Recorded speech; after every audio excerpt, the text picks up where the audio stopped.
Buenas noches, bienvenidos. Vamos a dar inicio y continuidad a este ciclo de conferencias que hemos titulado Intervenciones Públicas, Arte Acción en México, en el marco de la exposición temporal Arte no es vida que se presenta aquí en el Museo Amparo. En esta ocasión tenemos la presencia de la maestra Mónica Mayer, quien impartirá la conferencia Ríos Amputados, Performance Político en una ciudad trastocada. Y vamos a hacer una breve lectura de la semblanza de la maestra Mónica Mayer. Mónica Mayer nació en México DF en 1954.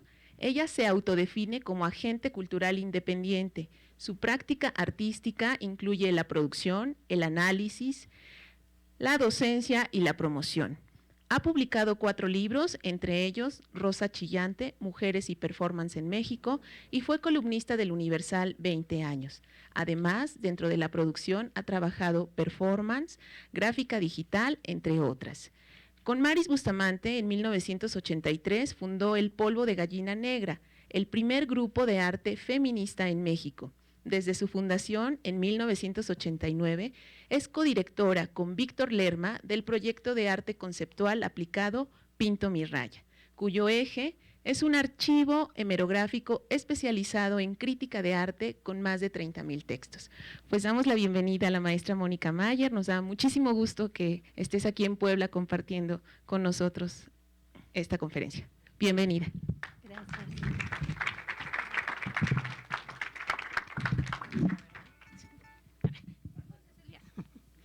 Muy buenas tardes, me da mucho gusto estar aquí con ustedes esta tarde y me da mucho gusto estar también en el contexto de una exposición como la de Arte no es igual a vida, porque, bueno, yo llevo muchos años dedicada a esto y el ir viendo cómo por fin se van tejiendo las historias, por fin se empieza a rescatar, porque esta dice que ya juntó toda esta exposición, pero realmente le está rascando a la capita de arriba de lo que hay de trabajo en este tipo de cuestiones del performance.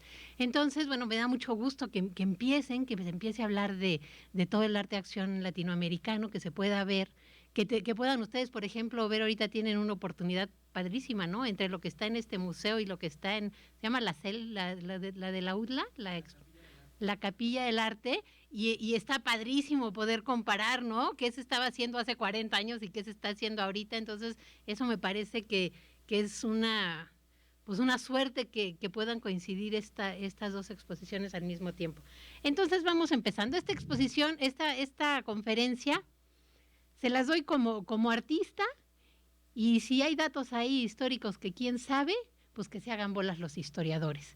Y si hay ideas ahí filosóficas que no concuerdan con Deleuze y con Guattari, y que si Lacan no nos cae por aquí y demás, pues no le hace tampoco. Entonces ustedes saquen sus propias conclusiones, y yo desde un principio les digo que no necesariamente les estoy diciendo la verdad, sino como yo lo he visto desde mi punto de vista. Les voy a platicar un poco lo que es para mí la idea de hacer performance político y la idea de hacer performance político dentro de un contexto, y mi contexto pues es la Ciudad de México. Para mí la Ciudad de México es ese lugar al que llega uno en la carretera de noche y que se ve todo iluminado y que realmente parece que es como un cuento de hadas ahí que va uno llegando, ¿no? Es ese lugar mágico en el donde todo puede suceder. Para mí la Ciudad de México es el lugar donde puedo ir caminando por el centro histórico con 200,000 personas a la carrera, y íbamos Víctor y yo, que viene por aquí Víctor conmigo como generalmente, y andábamos platicando del queso panela. Y entonces ahí vamos muy entretenidos en nuestra plática del queso panela, y la señora de atrás se mete en la conversación y nos empieza a decir que lo preparemos de esta manera y que es muy bueno, que porque el colesterol. Para mí la Ciudad de México es ese lugar donde la gente, aunque sea una ciudad tan violenta y tan grande y con tantos millones de personas y de carros, todavía se platica y todavía no tiene miedo de hablar con el que está en la cola y con el del puesto de los periódicos, y de tener ese tipo de interacciones. Para mí la Ciudad de México es la ciudad donde ha vivido mi familia durante más de 3 generaciones. A mí tengo la suerte de vivir en la casa que era de mis bisabuelos, y de tener ese arraigo con una ciudad en la que camino por el piso y yo siento que es mi casa, que esas banquetas interminables llenas de baches y raíces, pues esa es mi casa, ¿no? Y es donde estamos ahí todos muy divertidos. Pero el mundo me ha ido cambiando la Ciudad de México y me ha ido cambiando el mundo. De un mundo que en algún momento yo sentía más o menos seguro, porque no siempre, ¿verdad? Siempre ha habido problemas, pero de repente estamos en una situación en la que se nos inunda un estado entero, el otro año se nos inundan 3, al rato la capa de ozono ya no está por ningún lado, realmente estamos en un momento en el que la humanidad empieza a peligrar todita, no nada más los de un lado o los del otro, sino todita, ¿no?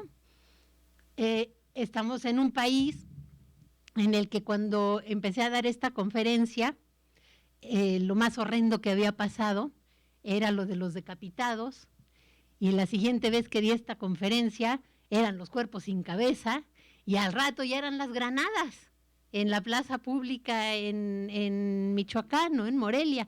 Entonces, esta escalada de violencia, esta escalada de horror que vivimos o que vemos por lo menos en los medios de comunicación todos los días, me hace pensar, bueno, ¿qué tipo de trabajo podemos hacer? ¿Hacia dónde orientamos nuestra labor como artistas si estamos interesados en hacer un arte político ante este contexto? Por ahí me quedé pensando, cuando me pongo así dramática y en plan de que ya se va a acabar el mundo, ya, ¿qué vamos a hacer? Que a lo mejor el posmodernismo es como cuando, ya ven que dicen que cuando uno ya se va a morir, así empieza uno a ver como toda la vida que le pasa por enfrente, que si no el posmodernismo sería como eso, ¿no? De repente es esta etapa en la historia en la que ya todo se vale y ya no hay estilos que siguen y la linealidad se pierde, y a lo mejor, dije, pues a lo mejor es la forma natural de la sociedad de ir aceptando que ya estamos por chupar faros, como quien dice. Y me pongo a pensar también, bueno, el arte efímero entonces, todo este trabajo que venimos haciendo, habiendo perdido la fe en el objeto que trasciende, que yo creo que era todavía la última frontera de la fe en este mundo, era el creer que el arte tenía trascendencia y que el arte era algo que perduraba. A partir de las últimas décadas del último siglo, se ha ido perdiendo esto, se ha ido haciendo el arte efímero. Entonces me digo, bueno, pues a lo mejor es también el arte ayudándole a la sociedad a entender que ya viene el fin, que ya estamos a punto de darle en la torre a todo, y el arte es un proceso que nos está ayudando en esto. Pensando específicamente en la Ciudad de México, me puse a observar los trabajos de los artistas y qué es lo que pasaban y cómo ha respondido el arte a este cambio de situación. No sé si a algunos de ustedes les tocó en algún momento ver esta pieza de César Martínez, que pintó encima de, por ejemplo, este es el viaducto, de todos los lugares donde están ríos entubados. Él agarró y trazó, se veían incluso del cielo, que era muy bonito, pero agarró y trazó todo ese que nos quitaron, ¿no? Nos quitaron en una ciudad llena de ríos y de repente ya no hay ríos. Y me quedé pensando que a mi abuelo, en una historia que no les voy a contar ahorita, pero andaba persiguiendo a mi abuela con una pistola y por poco se le echa, y en el pleito se dio un balazo en la pierna y se quedó sin pierna, ¿no? Pero mi abuelo, que se quedó sin pierna, le daba comezón la pierna. Entonces, aún sin pierna, esa pierna que ya habían enterrado, quién sabe en dónde, seguía dándole comezón. Y me puse yo a pensar, bueno, pues ¿y nuestra ciudad qué? Todas las vías que tenía la Ciudad de México, todos los ríos, todo esto que permitía que fluyera, nos lo cortaron, nos lo fueron entubando, nos lo fueron cortando. Y, oh, sorpresa, pues resulta que yo creo que por eso en la Ciudad de México se ha sustituido el flujo del agua, ese flujo caudal natural, por el flujo de gente. Y entonces tenemos un fluir impresionante de manifestaciones, de peregrinaciones, de manifestaciones, que aquí también podría poner la de ayer, ¿verdad? O la de antier, o la de hace rato, no habría diferencia alguna porque son todos los días. Y pues las manifestaciones y este fluir que se va convirtiendo también en una cosa más que muy performática. No sé si les han tocado alguna vez las manifestaciones de los 400 pueblos, pero son verdaderamente maravillosas, ¿no? Ahí van todos encuerados y con unas cosas que ya quisieran la mayoría de los performanceros que yo he visto en mi vida, ¿no? Ahí con Dante Delgado tapándoles las pompas y las señoras ahí que se le acercan a uno a pedirle dinero para la causa. Y veo eso y digo, pues con razón en la Ciudad de México llega Spencer Tunick y rapidísimamente 18,000 personas dicen, yo me encuero, felices de la vida, ¿no? Digo, llegó al lugar perfecto e indicado. Me tocó estar en este evento, no dentro de los encuerados. Me tocó estar porque escribía yo en el Universal, entonces rentaron en el primer piso en el Hotel Majestic, entonces estábamos en el ahí desde el balcón, viendo todo y fue realmente una experiencia espectacular ver toda esa cantidad de gente conviviendo tranquila y encueradamente, que fue muy, muy interesante, ¿no? Pero pues no me sorprende, viendo esto, que tenemos hasta manifestaciones, no me sorprende. Les voy a platicar un poco también en este contexto, lo que ha sido el arte que tiene que ver con este fluir, el arte que es para manifestaciones, que ha habido bastante, ¿no? Arte como por ejemplo del grupo Germinal, yo pertenezco incluso a esa generación, la de los 70s, conocida como la generación de los grupos, que planteaba, por un lado, un trabajo político fuerte, lo cual no es de sorprender porque veníamos muchos un poquito después y otros participaron en la lucha del 68, toda la época que lo desaparecían a uno por cualquier motivo, incluso a los artistas por hacer su trabajo. Entonces hay todo este trabajo de algunos artistas que hacen trabajo específicamente para manifestaciones. Hay trabajo también dentro de los grupos feministas, un trabajo artístico para manifestaciones, un trabajo que borra la frontera entre activismo y arte, como fue esta corona con manifestación, todas las mujeres vestidas de negro que hicieron en los 70s los grupos feministas para hablar del aborto. Es una corona que trae todos los instrumentos con los que se practican abortos clandestinos, desde agujas, sondas, pastillas, hierbas, etcétera, y era una protesta fue un 10 de mayo, por todas las mujeres que mueren en estos abortos clandestinos. Y ahora está peor la cosa, ¿no? Ahora se está poniendo igual, estamos regresando a ese momento con 17 estados en la República que han prohibido el aborto, no solo en caso incluyendo en caso de violación, en caso de que peligre la vida de la madre, bajo cualquier circunstancia, ¿no? Hay lo que parecía que era un pasito para adelante con la liberación del aborto en la Ciudad de México, ha implicado de repente un retroceso en muchos de los estados.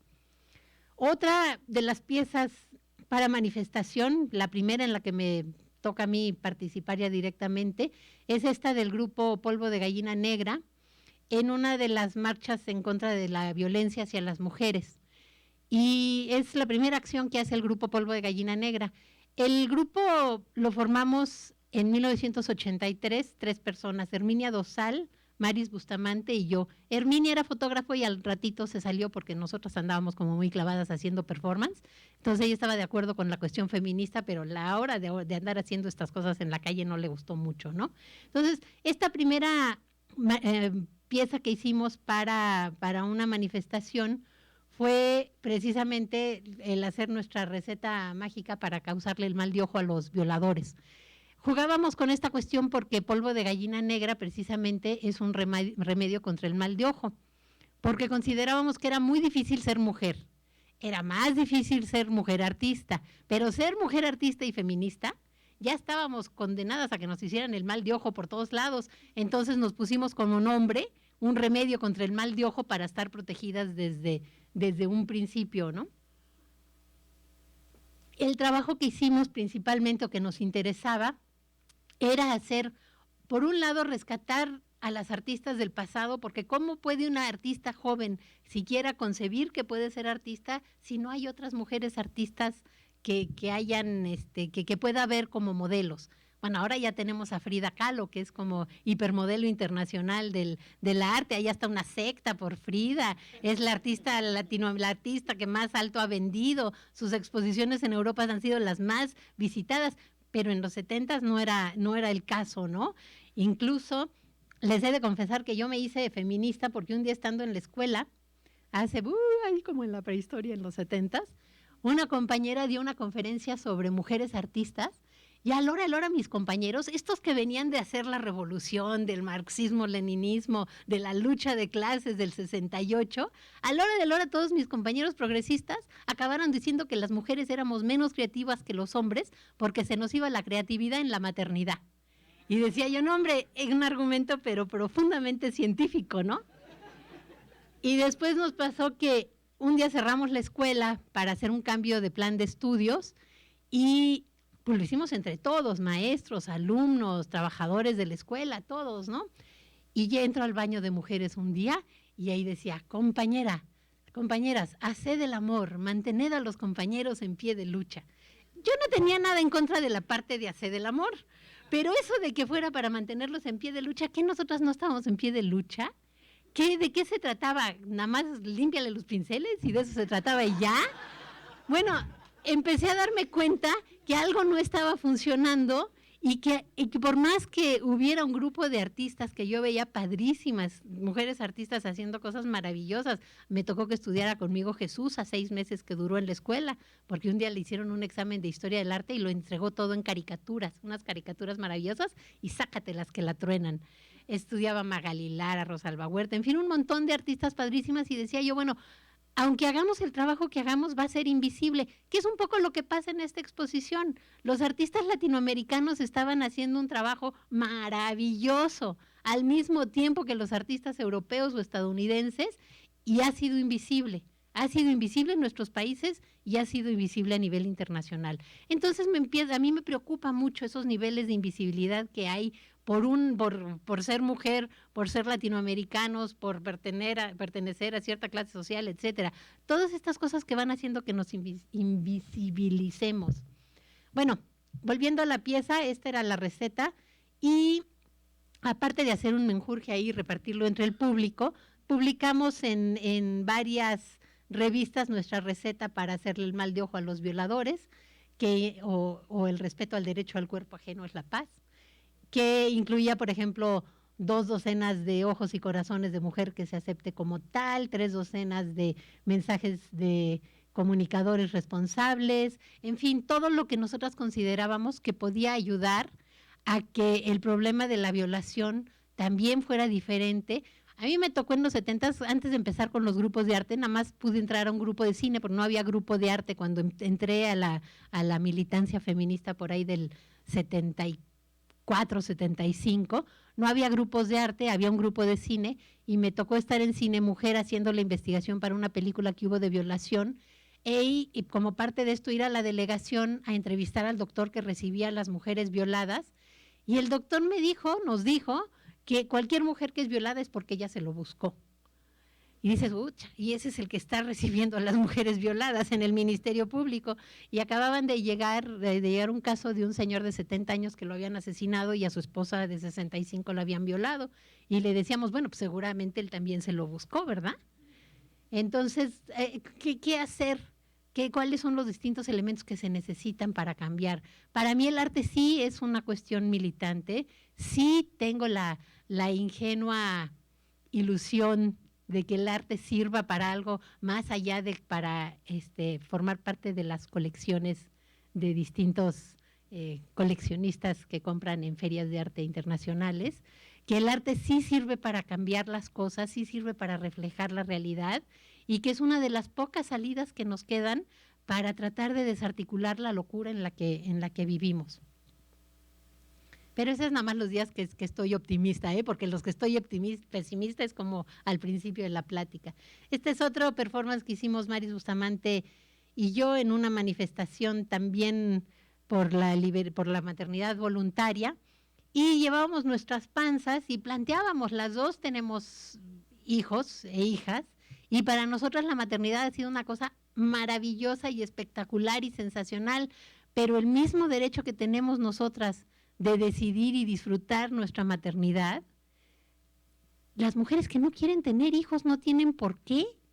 No es como que nos realizamos como mujeres por el hecho de tener hijos, que es lo que se sigue acostumbrando. Entonces, el exigir el derecho a que cada una de nosotras es libre de hacer con su cuerpo lo que considere, de acuerdo a sus ideas religiosas. Y no se trata de tampoco ahora todo el mundo abortar a fuerza, ¿verdad? Tampoco se trata de eso. Quien no crea en eso, perfecto, pero no que haya una imposición a quienes quieren manejar su cuerpo de otra manera. Íbamos también, como verán ahí, ya la quité, con mi muñeca que cargaba yo muy seguido porque decía que pues, si nos enseñaron a ser buenas madres, pues también nos deberían enseñar a ser malas madres. Ahí no traía el parche, pero esa generalmente traía un parche en el ojo. El grupo Polvo de Gallina Negra, como les decía, hizo así un montón de acciones que fueron para la televisión, para la calle, para manifestaciones. Y este es nada más como chisme porque Maris el año pasado se fue a San Francisco a dar clases y un día que llegan 2 de sus alumnas y le dijeron que se querían tatuar el logotipo de Polvo de Gallina Negra. Hace rato creo que no lo mencioné, pero cuando empezamos a formar el grupo invitamos a todas nuestras amigas artistas, muchas habían colaborado con nosotros en distintos proyectos y les propusimos formar un grupo y nos dijeron que no. Nos dijeron que no, porque pues si dices que eres feminista ya no vas a conseguir novio, y si dices que eres y formar un grupo pues ya pasó de moda, porque la generación de los grupos ya habían pasado de moda. Total es que nos dieron 1000 excusas y decidimos que la única manera de pertenecer a nuestro grupo es si nosotros los habíamos parido. Entonces, a partir de ese momento nos convertimos en el único grupo que creía en el parto por el arte, en vez del arte por el arte, y empezamos uno de nuestros proyectos más grandes, que fue el proyecto Madres, precisamente, que empezamos embarazándonos con la ayuda de nuestros esposos, que como artistas, pues entendieron perfectamente bien que esto se trataba de un serio proyecto artístico y colaboraron con nosotras. Pero, oh sorpresa, que de repente estas niñas americanas se quieren poner el logotipo, entonces a ellas hemos decidido que las vamos a aceptar como miembros honorarias de Polvo de Gallina Negra, porque hasta ahorita pues los únicos que han entrado son las 2 hijas de Maris y mi hija y mi hijo, que también son parte, pero ahora también ellas van a participar. A mí eso se me hace verdaderamente sorprendente. Yo creo que yo casi les hubiera dicho, pues háganse su grupo y pónganse su propio logotipo, ¿no? No se trata de que sigan lo que hicimos nosotras. No se trata de un clan esto, ¿no? Ahora se tienen que tatuar para ser miembros del grupo. Pero me pareció un homenaje muy bonito, especialmente a Maris, porque algo les ha de haber dado y en algo ha de haberles cambiado la vida, que quisieron tatuarse lo que significaba el trabajo del grupo. Y ahí está Maris también, que como solidaria también se lo puso. A mí me dijo y dije, no, yo ya soy del grupo, yo paso, yo tanto así como... Al ir pasando el tiempo, va cambiando la forma en la que hacemos política, va cambiando la forma en la que hacemos performance, pues también fueron cambiando de esas marchas en las que hacíamos performances o performances que eran marchas a un trabajo mucho más individual. Creo que la misma atomización que se ha visto en la política y que la gente trabaja en organizaciones no gubernamentales, como en muchas otras cosas y no tanto ya necesariamente en los grandes partidos y las grandes organizaciones, en el arte fue pasando un poco lo mismo, como las manifestaciones individuales. Entonces les traigo una serie de no sé si son manifestaciones o peregrinaciones a veces individuales. Este es un performance de Víctor Lerma que hace un día de la ecología y se va plantando con un sello enorme arbolitos desde el Zócalo hasta el Museo de Antropología. Años después, Elvira Santamaría hace un performance también, que es como esta caminata personal, este fluir personal, en el que pasa una gasolinera, tiene ahí usemos esta cosa, a ver si le atino. Ahora falta que le atine. Ahí. Llevaba como un Pyrex con carne, lo llena de aceite y entonces hace una pieza que se llama la medida H, la medida del hombre, y se va acostando en el piso y deja un pedazo de carne y le pone una moneda. Entonces el trabajo de Elvira es muy interesante porque agarra grandes problemas económicos y de repente los aborda de una manera casi muy personal a través de sus performances, y entonces durante varias cuadras se va haciendo esta manifestación que va por el suelo y dejando esta marca. O hay esta que fue muy conocida cuando fue la huelga de la UNAM y entró la Policía Federal Preventiva, y entonces Emma Villanueva decide hacer una caminata cuando se cumple un año de la huelga, que los chavos iban a tener una serie de reuniones en la UNAM, y ella no está ni a favor de lo que, siendo estudiante de la UNAM, no está ni a favor de lo que estaban haciendo los huelguistas, que llevaba tanto tiempo cerrada la UNAM, pero menos a favor de que estuviera ahí adentro la policía. Entonces camina aproximadamente 8 kilómetros, vestida en un minúsculo bikini, pintada de rojo de un lado, de negro del otro, pidiéndole a la gente que le escriba con blanco en el cuerpo, con unos taconzotes. Y fue bien interesante porque pues la pieza salió en la televisión, en todas las primeras planas, en todos lados. Fue una pieza que tuvo realmente mucha reverberancia, y eso sí les puedo decir, el arte solo sale en primera plana o cuando se muere Tamayo o cuando es una performancera. Es como las únicas dos opciones para que el arte llegue a las primeras planas de los periódicos. Pero esta fue también su marcha ahí personal, y llegó allá a la UNAM y les repartió papelitos a la policía y le repartió papelitos a los estudiantes, y se salió de la UNAM mientras no se resolviera el problema. Estas son otras marchas o peregrinaciones individuales de Pilar Villela en un proyecto que se llamó Acciones en Ruta, que anduvimos en camión durante 2 días, una bola de performanceros alemanes y mexicanos, parando en las plazas públicas a hacer acciones, también ir fluyendo con el tráfico, ¿no? Y Pilar hacía esta pieza en la cual iba tapada, y yo no sé por qué, pero ahora que estaba viendo esa diapositiva ayer, decía yo, cada vez me siento más así cuando camino en esta vida, como que voy tapada de la cabeza y no veo para dónde va el camino, ¿no? O esta pieza de Lorena Orozco que me gusta mucho, que un buen día agarró todas las cosas de su casa, las amarró, se las colgó, las arrastró y se las fue regalando a la gente. Entonces fue deshaciéndose de todo lo que tenía. A veces veo el trabajo de las artistas jóvenes y pienso que a Maris y a mí nos tocó en esa generación, bueno, a todas las artistas de mi generación, a Paula Weiss, a Lourdes Grobet, etcétera, un poco sí hacer arte de nuestros problemas, hablando de la violación, etcétera, pero mucho era hacer trabajo sobre nuestros sueños, y que las generaciones más jóvenes pues les ha tocado hacer trabajo de sus pesadillas, de este mundo realmente muy difícil. Esta es una pieza de Lorena Wolfer que se llama Si yo soy México, si ella es México, ¿quién la madrió? O Si yo soy México, no me acuerdo si es. Entonces camina por una pasarela como top model, ella así alta, guapísima y toda sexy, y camina con estos moretones por todo el cuerpo, mientras en el fondo se oye una grabación del Senado en Estados Unidos hablando de México y hablando de pues el patio trasero, ¿no? Entonces hablando como piensan realmente de lo que es México. Y no nada más ahí, acabo de hablar con Mónica Castillo, estuvimos en una conferencia ayer o antier y estaba en Alemania estudiando su maestría, su doctorado, no sé qué, y dice que en una de las clases uno de sus compañeros académicos en vías de sacar doctorado o maestría dijo, ¿y qué? ¿Alguien que no es de Alemania puede ser culto? Y entonces el maestro le contestó, pues sí, algunos. Entonces dice uno, bueno, pues esa es la manera, ese es el pensamiento que hay y la manera en la que nos ven, ¿verdad?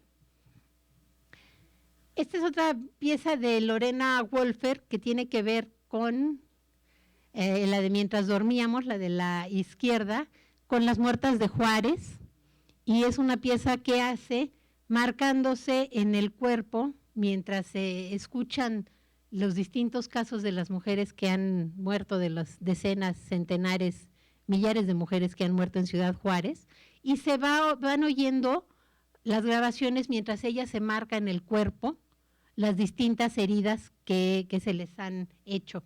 A mí esto, y van a ver en función del argumento que traigo hoy en la tarde, de qué tipo de trabajo hacemos ante esta situación tan difícil, situación política tan difícil, ¿qué hacemos? A mí me preocupaba este trabajo porque se está haciendo ella misma las heridas, simbólicamente, pero esto que es la agresión exterior, se la está haciendo ella misma a su cuerpo. Entonces, a mí eso me molesta, se me hace que es como dejar, como absorber esa violencia, en vez de tratar de desarticularla. Y me dio mucho gusto cuando el año pasado hizo otra pieza en China, esta de registros públicos, ha estado trabajando con mujeres en refugios para mujeres golpeadas.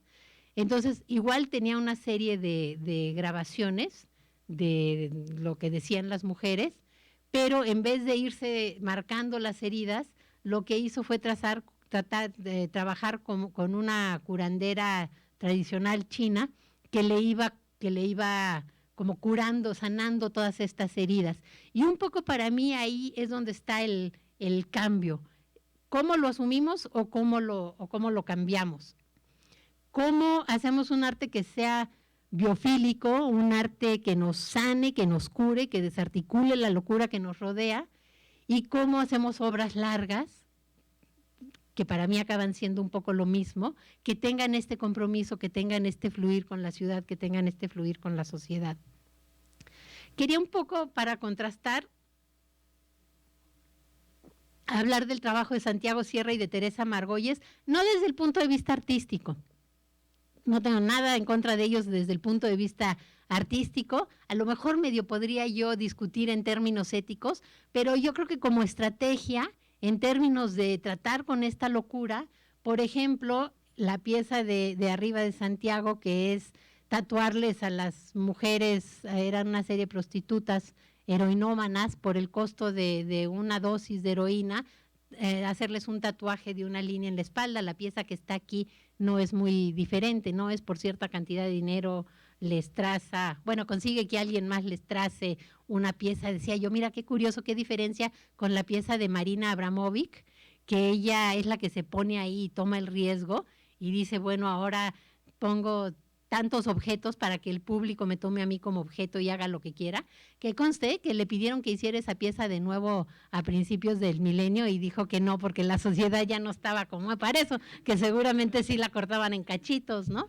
Pero las distintas actitudes, o la pieza de Teresa de la lengua, que tiene ahí el mito, que no sé hasta dónde todo sea realidad o no, que si la familia no tenía dinero para enterrar al muertito y entonces a cambio de la lengua ella paga el entierro y la lengua pues queda como obra de arte, ¿no?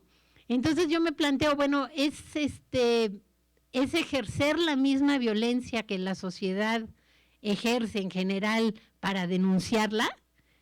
Pues yo, como mi pensamiento de mamá es como tratar de enseñar a un niño que no sea violento diciéndole, no seas violento, niño, y dándole un zape, ¿no? Como que no funciona en términos de educación para mí. Si quieres que cambie, no repites lo mismo. ¿Y cómo estás denunciando una cosa tan violenta haciéndoselas a las personas? Me parece poco efectivo en términos políticos, por ponerlo de alguna manera, ¿no? Y son piezas que miren que me gustan, lo que presentó Teresa en la Bienal de Venecia, que supuestamente con la sangre de los asesinados en cuestiones de narcotráfico, se lleva a los familiares y los hace con agua, con sangre, trapear los pisos del salón del Palacio en Venecia, donde le tocó exponer. O agarra estas mantas supuestamente también bañadas en sangre y les pone estas frases que son, creo que en estas son las frases que dejan, los recados que dejan los narcos. A mí me parece que es una manera de hacer muy bonito algo que es muy espantoso. Entonces acaba siendo para mí el mismo mensaje que manda Calderón. Es como la representante que tendría que mandar Calderón y que mandó, ¿verdad?, a la Bienal de Venecia, porque está diciendo exactamente lo mismo. Qué horror la bronca de los narcos, sangre por todos lados. Pues que se meta el ejército. Ante eso no hay más que decir que se meta el ejército y avalar una postura de militarización del país que estamos viendo. Entonces, yo creo que el trabajo siempre es 80% de un trabajo artístico, es el contexto, y 20% es el trabajo artístico. Y tiene uno que tener muy claro cuál es el contexto para ver qué es lo que se está diciendo. Les voy a plantear, por otro lado, algunos de los trabajos que me han gustado a mí mucho, de artistas que hacen estas obras que fluyen en el tiempo o que pretenden sanar estas cuestiones. Esta es una pieza de Víctor Sulzer, que lleva como 8 años llevando este conejito, esta liebre, que tiene que ver tanto con el mítico performance de Joseph Beuys, que le explica el arte moderno a una liebre muerta, y con Tochtli, el dios de la luna. Entonces él lleva, les digo, como 8 años con esta liebre, este conejito, que lo lleva a cada exposición, a cada conferencia, y es un trabajo de larga duración que lleva muchos años, y ha tenido todo tipo de respuestas. Durante mucho tiempo también repartía dibujos en las exposiciones, pero hay respuestas desde los machines que se espantan porque él trae un muñequito y se sienten como amenazados, como un cuate anda con un muñequito ahí cargando, que le han aventado vino, le han aventado el muñeco, hasta la relación con los museos, que en un principio entraba sin ninguna bronca y al rato se dieron cuenta, pues los custodios, que estaba entrando con una cosa y adentro de los museos hay cosas, y entonces no podía estar entrando y saliendo con cosas, y la gente del museo al rato se dio cuenta que estaban que estaba haciendo la obra de arte y haciéndola de manera clandestina y sin invitación dentro de los museos, ¿no? Entonces ha seguido ahí metiendo sus obras y sigue a la fecha con su conejito. Desde que fueron las elecciones presidenciales en México, ha estado haciendo esta pieza que se presenta a él como el tercer presidente. Pues si hay un presidente y hay otro presidente, pues ¿por qué no puede ser él también uno? Y este es un presidente bien buena onda.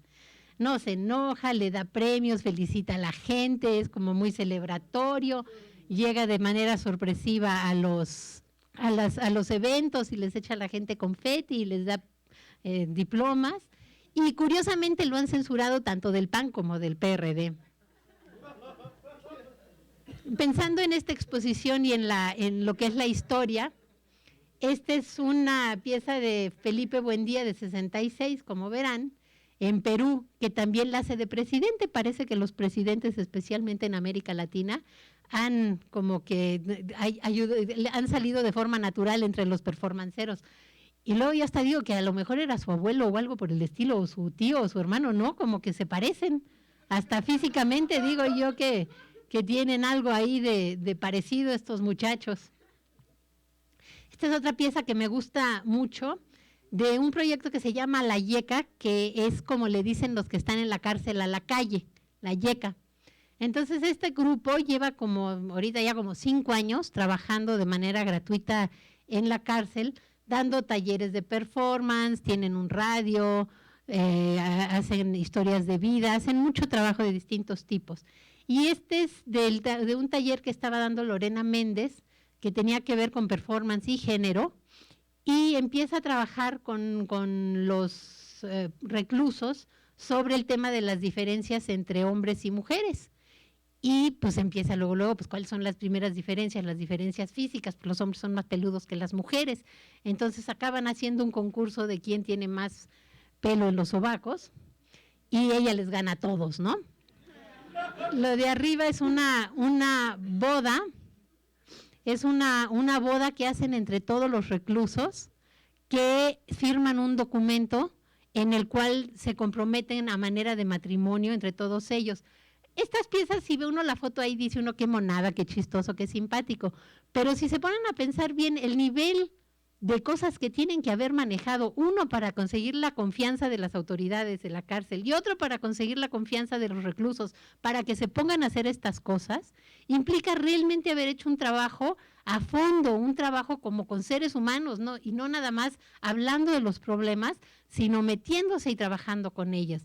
Y yo veo, por ejemplo, en el trabajo de Lorena, pues un cambio muy grande de lo que hacíamos en Polvo de Gallina Negra, que era plantear hacerle el mal de ojo a los violadores, a lo que ella está haciendo, que es meterse a trabajar con los violadores. Es meterse a trabajar con los violadores, no considerarlos como estos monstruos espantosos y que no se pueden redimir y nunca van a cambiar, sino considerarlos como seres humanos con una problemática y que son capaces de cambiar y que hay maneras de desarticular eso.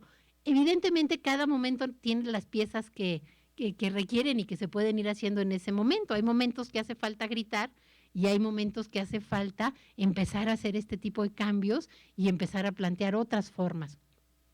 De Antonio Vega, también otra pieza de cárcel, él se mete incluso de manera más clandestina a la cárcel y hace intercambios con los presos. Entonces, por ejemplo, como los que están aquí, ¿no? Que el preso le dice, pues ve a ver los primeros pasos que va a dar mi hijo, o ve a acompañar a mi mamá el día de su cumpleaños, y el mismo número de horas que él hace algo por el preso afuera, el preso hace algo por él adentro.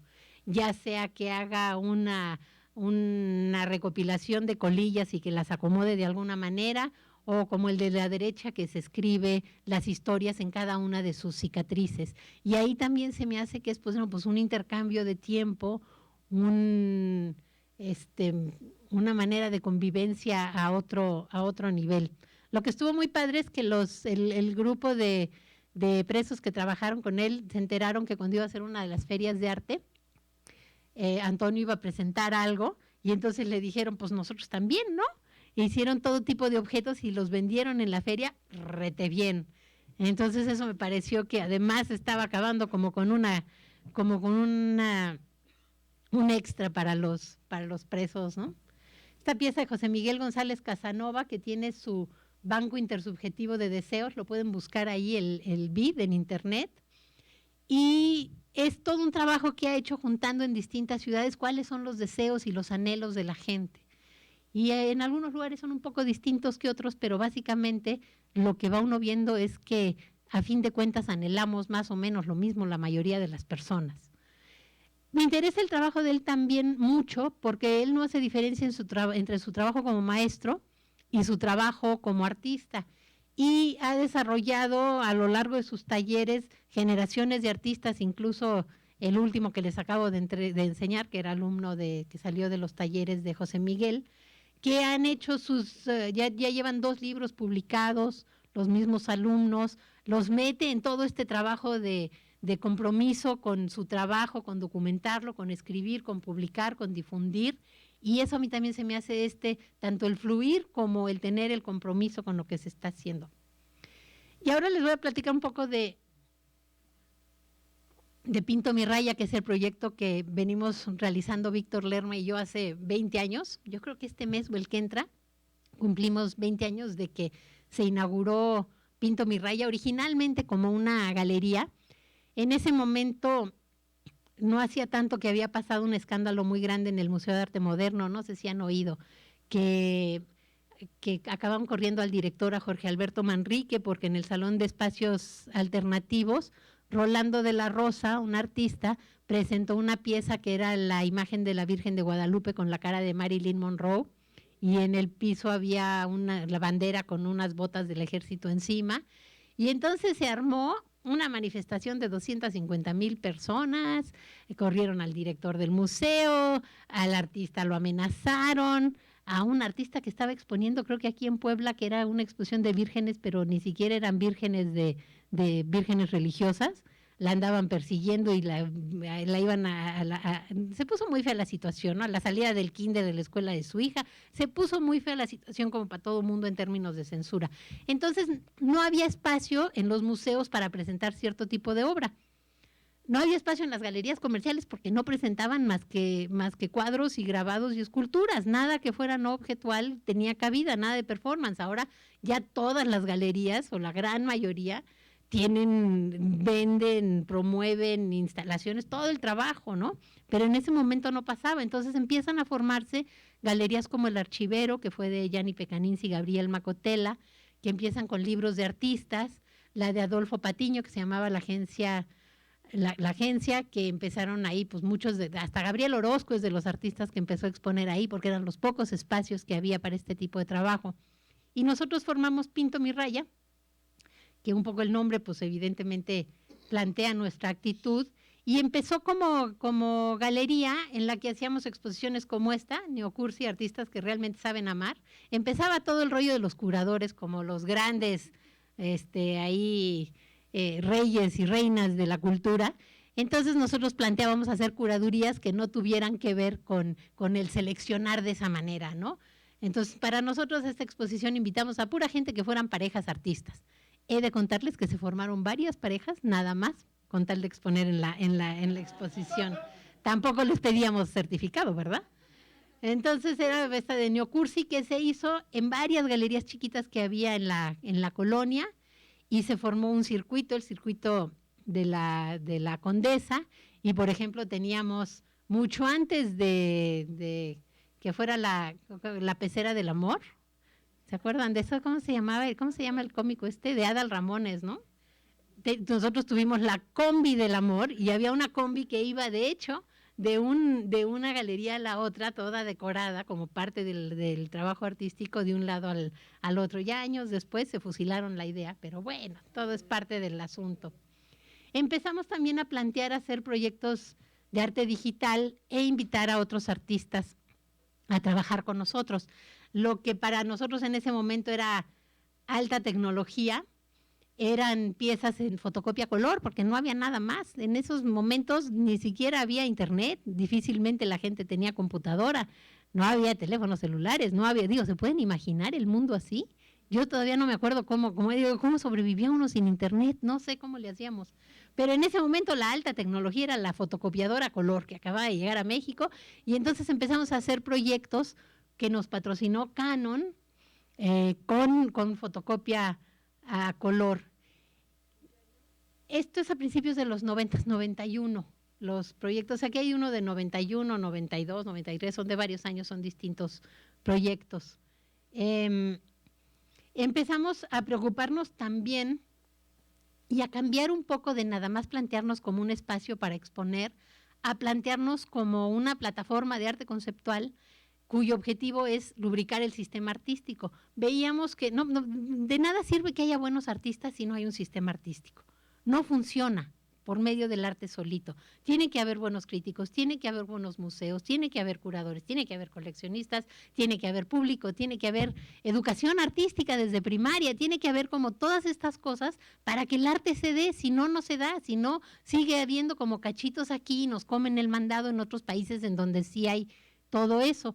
Entonces empezamos a plantear, bueno, de lo mismo que estamos haciendo de este trabajo de la tecnología, ¿cuál es la historia? ¿Cuántas veces no nos pasó que venían curadores de España, donde estaba, por ejemplo, el Museo Internacional de Electrografía, que es el nombre elegante con el que hablábamos de fotocopia en ese momento, o estampado cromoelectroestático, también para que sonara bien, porque pues fotocopia sonaba muy poquita cosa, ¿no?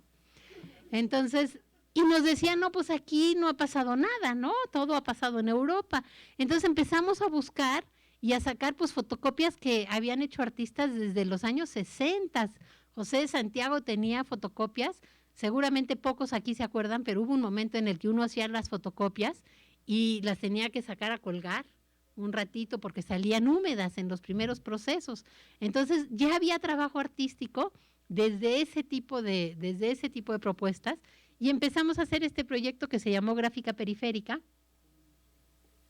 en el que nos prestaron 3 vitrinas en el Museo Carrillo Gil, y cada mes invitábamos a un artista, ese era nuestro proyecto, invitar a los otros artistas, a que presentaran una pequeña retrospectiva de su trabajo en gráfica digital. Entonces gente como, les digo, José de Santiago, Arnulfo Aquino, todos ellos empezaron a hacer estas retrospectivas y a presentar su trabajo y a hacerse una serie de grabaciones de este material. Fue muy chistoso porque le acababan de regalar al Museo Carrillo Gil, Japón, un montón de equipo de video, entonces ellos se habían comprometido a documentar este trabajo, ¿no? Ya que se había hecho la investigación, ellos documentarla. Y a la hora de la hora pues no tenían nadie preparado para documentar, entonces todo sale borroso, todo sale como muy mal, y nosotros por lo pronto nos dimos cuenta que no necesariamente las instituciones tienen los asuntos mejor resueltos que los espacios independientes. Empezamos también con un archivo que ya va a cumplir también 20 años en mayo, nos dábamos cuenta que se publicaba muy poquito de arte contemporáneo, muy pocos libros en ese momento, pero nada más en los periódicos. En la Ciudad de México hay 34 periódicos por lo menos, y en la mitad de ellos se publicaba crítica de arte. Entonces, todo lo que se escribía, de hecho, de arte contemporáneo, se quedaba desperdigado en los periódicos y nadie lo leía. Entonces, planteamos como proyecto empezar a reunir este material. A la fecha tenemos un archivo que incluye aproximadamente 27, 28 mil artículos de crítica de arte, nada más de crítica de arte, alrededor de 200,000 artículos de noticias, y en este formato que está acá abajo, en este formato lo compilamos cada 15 días, se ordena cronológicamente, se pone un índice, se ponen todo lo que son noticias, se fotocopian los artículos de los periódicos y se pone un índice de las noticias. Esos son los que son como 27,000 y lo tienen distintas bibliotecas como Estéticas, la Biblioteca de las Artes, Casa Lam. Por eso decimos nosotros que es un arte conceptual aplicado, porque para nosotros no es nada más el plano de lo simbólico, para nosotros es algo que tiene que funcionar.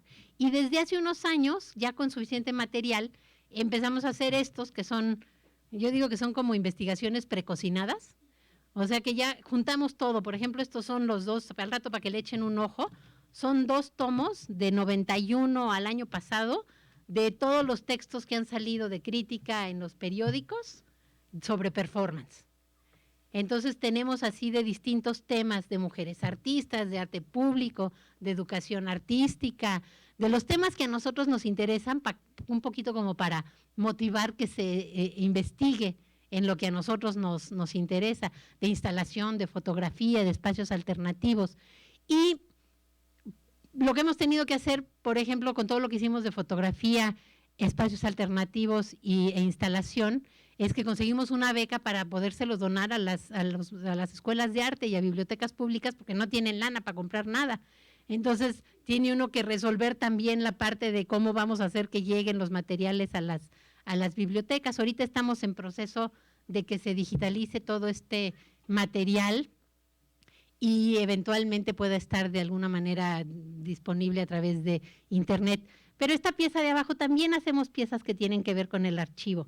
Esta pieza se presentó en el Carrillo Gil, acababa de morir Olivier Debrois, el crítico, y nuestra manera de hacer una pieza fue una exposición que tenía que ver con los periódicos, se llamó Old News, y lo que hicimos fue abrir nada más nuestros cuadernos en las críticas que habían hablado de Olivier, que acababa de morir.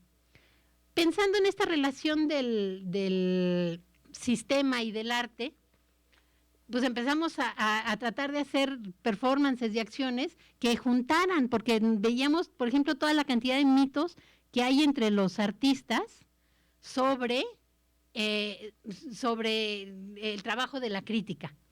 Entonces planteamos hacer esta exposición que se llamó De Crítico, Artista y Loco, todos tenemos un poco.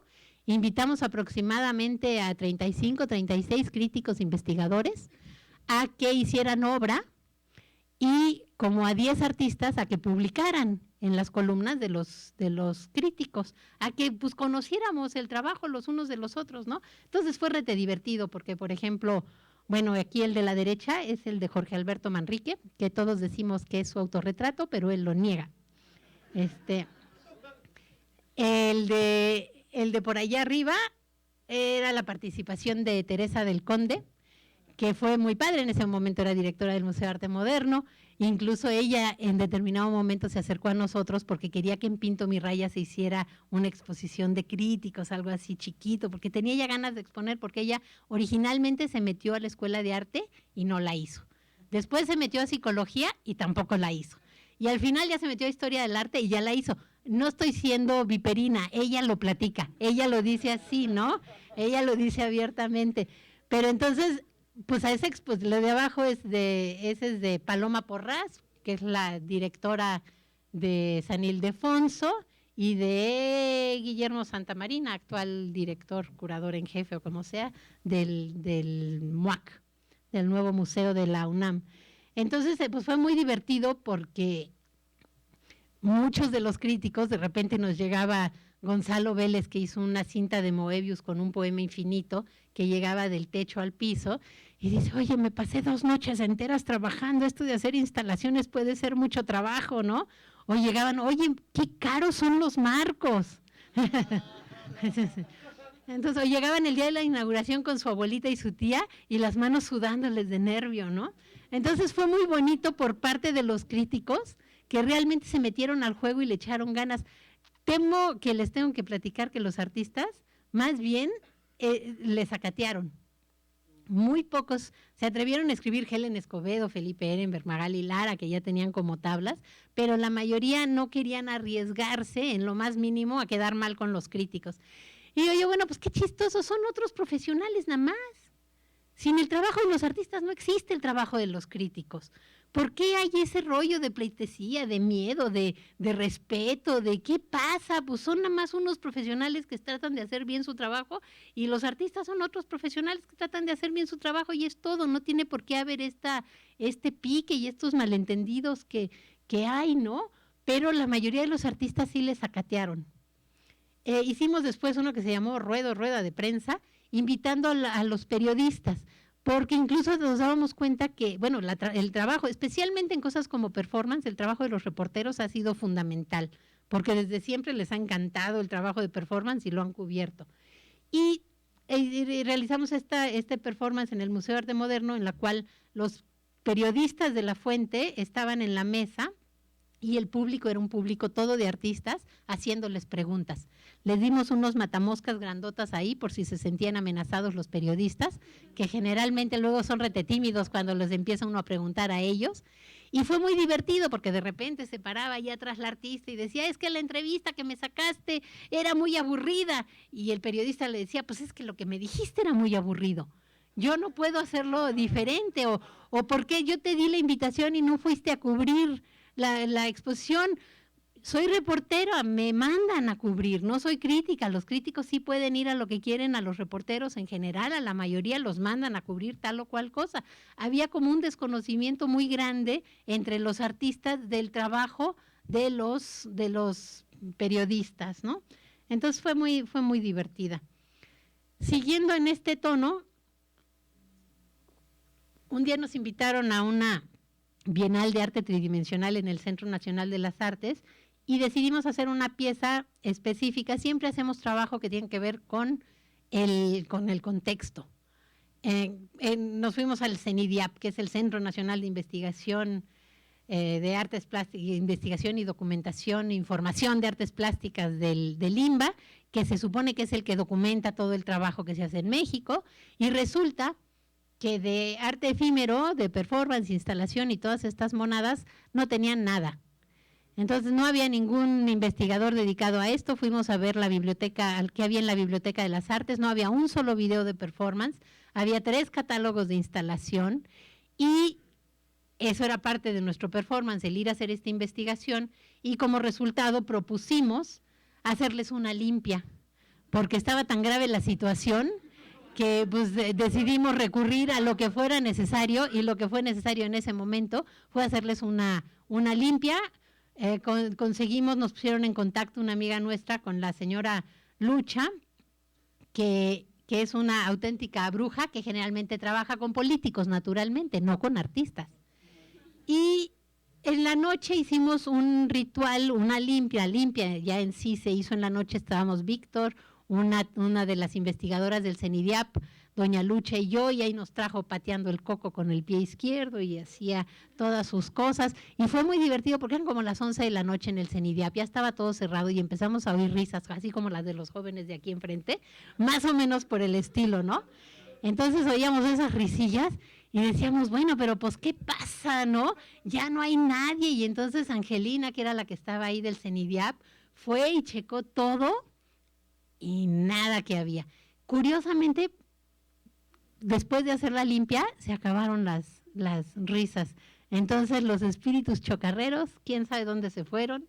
Al día siguiente hicimos un ritual cruzado en el que doña Lucha puso como un altar que ella diseñó con distintas cosas, ahorita la van a ver de más de cerca, en el que le hacía amuletos a toda la gente y tenía como con pétalos de rosa y agua de no sé qué, y metías una moneda y sacabas otra, y entonces ella te hacía el amuleto, hizo amuletos, los dejó por todos lados, y nosotros en un ritual cruzado leímos un manifiesto, le pedimos a los investigadores que lo firmaran, hablando de esta falta de documentación y mandándoselos a las autoridades, ¿no? Les digo, lo que haga falta, lo haremos.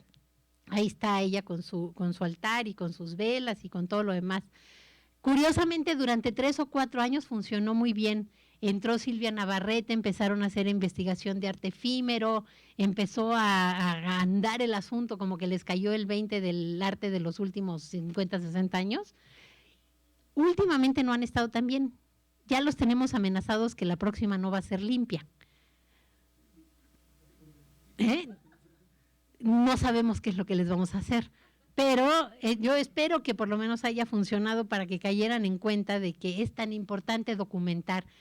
Esta exposición es muy importante en ese sentido, la ven, a veces dice uno, híjole, hay bien poquita documentación. Yo aquí es la primera vez que veo el helicóptero en el evento que hizo Jodorowsky y Felgueres, que se cae el helicóptero en el Deportivo Bahía. Es la primera vez en mi vida que veo esa foto. ¿Quién sabe dónde la fueron a sacar? Hay muy poca documentación, no la están guardando en ningún lado. Ustedes incluso van a Exteresa, que se supone que es el lugar en México donde guardan este tipo de documentación, y no hay una legislación que protege ese material. Las sillas y los basureros todos tienen su numerito y están registrados. Las obras que son como más convencionales también, pero todo lo que es archivo, que son los videos, que son las fotografías, que son las cartas, que son todo lo que ven en esta exposición, todo eso no está registrado. Entonces lo que hay se lo puede sacar cualquiera y no hay ninguna cuestión legal que registre porque no tiene ninguna protección. Está empezando a cambiar eso. Ya hay algunos conservadores especialistas en este tipo de materiales en México, ya empieza a trabajarse un poco en eso, pero a eso nos falta un montón y no vamos a tener historia de todo este trabajo si no existen esos documentos. Esta es otra pieza que hicimos en Exteresa, que nos invitaron a donar obra para un catálogo que estaban haciendo de la Federación de Museos de Amigos de Museos, la FEMAM. Y como el museo no tenía lana, pues nos pidieron a los artistas que donáramos obra para que se subastara y pagarlos. Entonces lo hicimos. Entonces el presidente de la FEMAM sacó una declaración en el periódico diciendo que por fin los artistas éramos amigos de los museos. Y a nosotros pues que nos enchilamos, ¿no? ¿Cómo que por fin somos amigos de los museos? Exponemos de gratis, donamos la obra porque generalmente no hay presupuesto. La mayoría de los museos privados en México son de colecciones que hicieron los artistas, con su lana, de su obra y de otros amigos y otros colegas para donarla al país. Podrán decir que Cuevas es muy egocéntrico, lo que quieran, pero Cuevas, Felgueres, Toledo, Tamayo, todos han hecho museos, porque tampoco hay suficientes coleccionistas en México, suficientemente generosos como para abrir museos. Hay uno que otro, pero hasta ahorita van ganando los artistas. Entonces hicimos esta casita que decía precisamente todos estos puntos, ¿no? ¿Por qué los artistas somos los más fieles amigos de los museos? El performance empezó como una pequeña conferencia en la que hablábamos de todo esto y luego nos fuimos a conseguir firmas y sacamos un desplegado en el periódico hablando de que a los artistas se nos tendría que pagar por exponer, derecho de exhibición, renta de la obra. Antes ni siquiera la producción se pagaba. Ahora ya es como costumbre que si haces algo efímero te lo pagan en un museo, pero antes ni siquiera eso te pagaban, ¿no? Y fue una pieza que es de mis favoritas porque salió de una entrevista del periódico y acabó como una inserción, como una nota en el periódico también. Ya casi acabó, ya vamos terminando.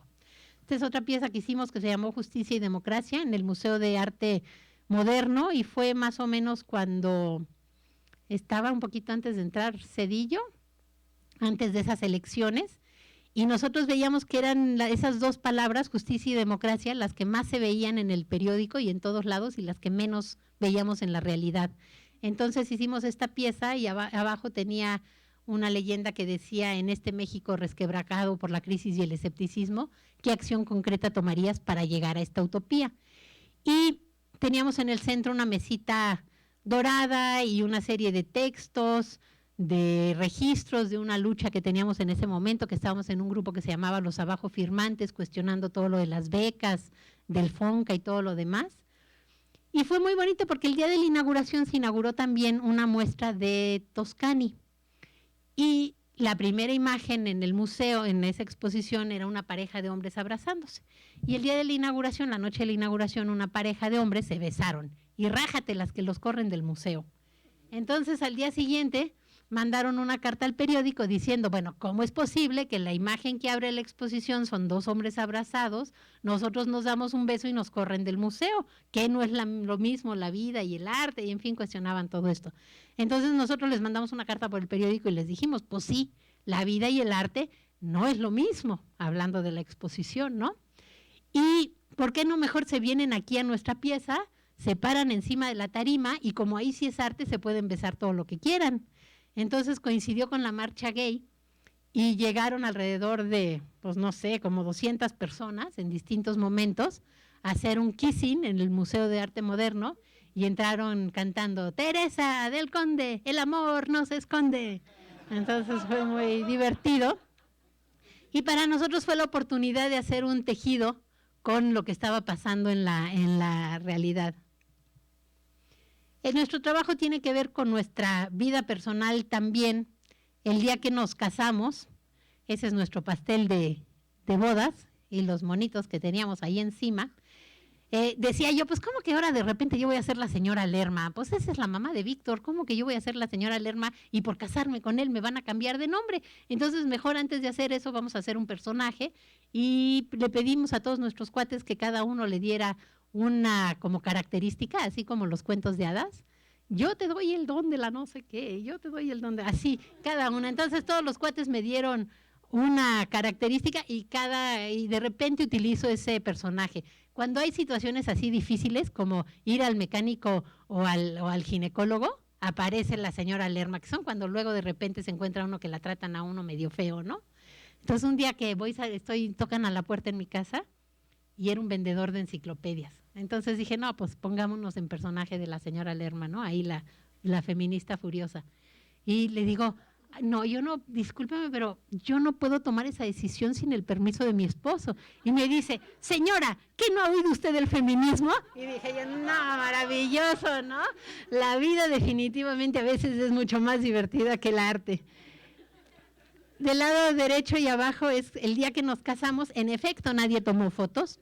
El amigo que llevaba la cámara las echó a perder.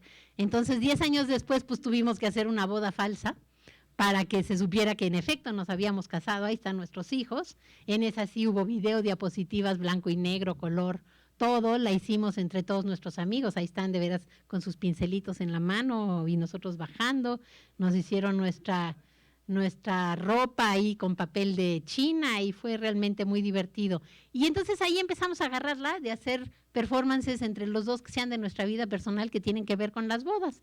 Cuando cumplimos 30 años de conocernos, nos invitaron a Japón a hacer unos performances y entonces decíamos nosotros, pues ¿qué vamos a hablar a Japón? Nosotros siempre hacemos trabajo del contexto y ahí ni sabemos ni conocemos, pues vamos a decirles quiénes somos. Entonces llegamos y había una cinta que hablaba en inglés, japonés y español, de nuestra vida, de nuestro trabajo y de que planteábamos, como ven lo de gráfica que hay abajo, planteábamos que después de 30 años nos conocemos tan bien que yo puedo hacer su trabajo y él puede hacer el mío. Y de hecho hicimos una exposición en que yo hacía trabajo como si fuera Víctor y Víctor como si fuera yo. Hicimos todas estas gráficas sobre acetato que permitían esta transparencia. Pero en el performance lo que hicimos fue hacer un intercambio de ropa, entonces nos poníamos un estambre en el dedo del anillo, nos quitábamos la ropa, Víctor su camisa, yo el huipil, y nos la cambiábamos y quedaba al revés, ya que nos la poníamos quedaba al revés. Pues un buen día que yo empiezo a decir, bueno, pues yo la neta es que me casé porque había mucha presión familiar. Víctor y yo vivíamos muy contentos en Estados Unidos y cuando regresamos a México, vivíamos sin casarnos, de repente pues ya la presión familiar y se vuelve como muy difícil, entonces pues que nos casamos para evitar la presión familiar y a mí eso toda la vida me había molestado, ¿no? De haber cedido a esa presión. Entonces le digo un día a Víctor, pues ya vamos a divorciarnos, ¿no? No que nos separemos, pero ya que, ¿por qué se tiene que meter el gobierno en una cosa privada y personal, ¿no? Pero entonces nuestros hijos como que se espantaron. Entonces ahí entre la tiranía de los papás por un lado y de los hijos, pues no queda más que el performance. Entonces decidimos ni siquiera meternos con el gobierno de nuevo, para no tener que pagarles ahora para divorciarnos, ¿verdad? Hicimos un divorcio performanciado en el cual participaron nuestros hijos y en el que nuevamente cambiábamos de ropa y yo ya le regresaba a él su ropa y él me regresaba a mí la mía. Para mí el arte sí está mezclado con la vida completamente y todo el tiempo. Yo no veo que haya una diferencia. Para mí no hay diferencia entre hacer esto y hacer un performance. Para mí no hay diferencia entre dar una clase y ir a hacer un dibujo. No hay diferencia, todo es lo mismo, es parte de lo que viene, ¿no? Esta es la pieza que hicimos en esa cosa que les platiqué hace rato que se llamó Acciones en Ruta, que andábamos por toda la ciudad. Entonces andábamos nosotros por toda la ciudad con nuestra bandera esta de la que era de la Embajada de México, del Consulado de México, que nos preguntaron, a sabiendas de que es ilegal al trabajar la bandera, pero encontrando una manera de que pues no nos hicieran nada, ¿verdad? Porque tampoco pretendíamos acabar en el bote. Entonces llevábamos nuestros aros y estambre para que la gente la bordara y la restaurara. Y entonces, ¿qué policía se va a acercar a decirte que no restaures la bandera, verdad? Y era muy bonito porque la gente se acercaba como con corazón de veras, con la tristeza de que el país está hecho, el relajo que está hecho, y simbólicamente queriéndolo restaurar, y de repente se ponían a cantar las que nos enseñaban de chiquitos en la primaria, de las canciones de la bandera. Pero nos gusta ese límite. Nos gusta también piezas como esta. Nos preocupa mucho la documentación del performance. ¿Cómo documentas algo efímero? Lo debes de documentar, el chiste es que sea efímero, el chiste es la presencia y el nivel aurático, como dice Mariana Botey, que tiene. La magia del performance es que toda el aura está ahí, porque ahí está la artista haciéndola, a diferencia de la documentación, a diferencia de una pintura. Un cuadro empieza a vivir cuando el artista deja de hacerlo, un performance deja de vivir cuando el artista deja de hacerlo. Son planteamientos muy diferentes y sin embargo es importante documentarla. Entonces nos interesa plantear formas de documentarla que sean análogas. Entonces empezamos a tomar clases con cuentacuentos, porque encontramos que los cuentacuentos es una cosa más o menos parecida, porque el cuentacuentos tradicional no está actuando el cuento, te lo está contando y tú lo estás creando en tu cabeza. Y está él o ella como quien es contándolo, no está representando sino siendo. Entonces nos metimos a tomar clases de cuentacuentos y lo que hemos empezado a hacer es a contar cuentos de performances. Entonces es una manera de documentarlos haciéndolo y tratando de mantener ese mismo nivel aurático, y de repente lo hacemos en la calle y de repente lo hacemos en otros espacios. Es la última pieza de las que les voy a platicar. Ahora con esto del centenario y el bicentenario y toda esta cosa horrible que nos tienen atosigadas,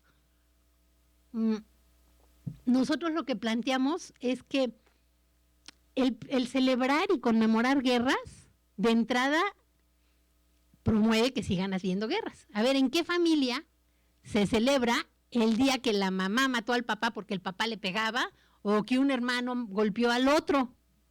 O realmente a nivel familiar no celebramos eso, celebramos el día que nos casamos, nos amamos, el día que nacemos, el día que a veces sí que logramos independizarnos y salirnos de una relación difícil o cualquier cosa, pero no celebramos los días que golpeamos al otro de nuestra familia. Si como sociedad nos consideráramos como familia y no como los enemigos, tampoco celebraríamos guerras. A lo mejor nos acordamos y pensamos en los muertos, pero de la revolución nadie se está acordando del 1,000,000 de personas que se murieron, de la independencia tampoco, y se celebra la guerra de independencia, no se celebra el momento que se terminó la guerra. Entonces planteamos que de manera educativa lo que tendríamos que estudiar en las escuelas son los momentos, los que tendrían que ser nuestros días nacionales, son los días que se evitaron las guerras, los días que se negoció, los días que se llegó a otro acuerdo, los días que se evitó la violencia y no las guerras. Y ahorita en esta locura que tenemos de bicentenario y centenario, es además estar diciendo, pues ahora tiene que venir la siguiente, ¿no? O asumir que porque siempre ha sido así en la humanidad, tiene que seguir siendo así. La humanidad siempre sí ha sido unos que oprimen a los otros, estos se rebelan, le dan en la torre a esos y imponen su poder. Pues no tiene que ser así, no hay ninguna razón. Entonces nosotros, esa es nuestra causa para este año. Está como causa en Facebook, ya casi llegamos a gremio. Estuvo en una cosa que se llamó el grabado más grande en la Ciudad de México, que era precisamente una pieza que tenía que ver con el centenario y el bicentenario, y ahí apareció el Yo no celebro ni conmemoro, lo tenemos como camiseta, ha salido en programas de televisión como camiseta, y es el tratar de sembrar una idea de que no tiene que ser por violencia, de que puede hacerse de otra manera el asunto. Para nosotros, pues este es un compromiso como con la vida cotidiana, como con el fluir de la ciudad, una obra de larga duración. Les digo, ya llevamos como 20 años en esto y hasta que nos cansemos. Les dejo ahí, por lo pronto, nuestra página, estamos en Facebook, ahí están nuestros correos, ahí está nuestra página. Próximamente yo espero que esté ahí todo lo digital de nuestro archivo para que se pueda consultar. Y nos encanta estar en contacto con todo mundo, así es que más que bienvenidos a que estén en contacto con nosotros, y con eso les doy las gracias. Buenas noches.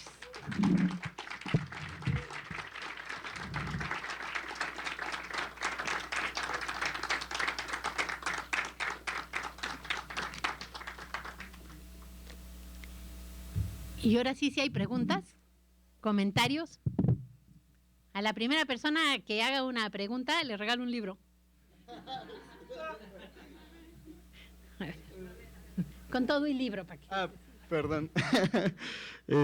Sí, una pregunta. No, bueno, ¿y cuál es la perspectiva que ve o que piensa usted respecto al arte? Digamos, si las escuelas siguen haciendo el trabajo de educar, de la formación de artistas sigue siendo el mismo de hace, 20, 30 años, o si realmente se ha recapacitado y se ha cambiado la manera de la academia, de todo esto, ¿no? Porque, en mi caso, en la Escuela de Artes Visuales acá de Puebla, el performance lo vemos así como muy por encimita, y todo lo que se hace, pues parecen tablas de primaria y no tienen como que un contexto o algún contenido o alguna situación. Entonces digo, ¿hay alguna como no sé si exista didáctica para promover esa situación? Yo creo que el lugar que está más avanzado, o lo que yo he visto, porque no conozco todas, y a partir del 2000 han surgido una cantidad de escuelas de arte por toda la República también de manera impresionante.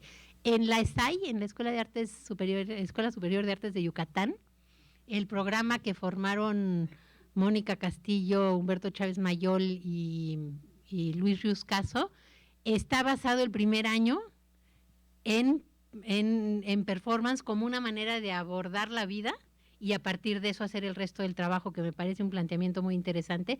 Y además hay la carrera, hay quien se puede especializar. Este año se graduó la primera técnica en performance. Le digo, estuvo re divertido, me tocó ir el año pasado a dar un taller con ellos, y les digo, pues yo qué les voy a enseñar, ustedes llevan 4 años estudiando performance, yo nunca estudié nada, ha sido como aprender en el camino, ¿no? Entonces ahí sí lo están haciendo muy bien. Creo que es distinto en distintas universidades, distintas escuelas. Bueno, y con respecto a esto, ¿debería haber un formato nacional para todas las escuelas de arte que no que todas estuvieran bajo un régimen, ¿no? Pero que sí tuviera puntos específicos en que todas tuvieran coincidir, ¿no? No, a mí eso de que las escuelas sean homogéneas y que están ahora en cosas así, ¿no? Como que todo va hacia eso, a que sean ciertos contenidos que puedan ser comparables entre una y otra, no. Yo creo que de entrada se tiene que ver qué fortalezas tienes entre los maestros que tienes. Y luego ya ir viendo, y ojalá que hubiera más espacios para performance y demás, pero no creo que debería haber como un plan de estudio solito, no, al contrario, que haya muchos y que se puedan ir enriqueciendo. Yo sí creo que tiene que haber una asociación fuerte entre las universidades para que puedan ir aprendiendo unas de las otras.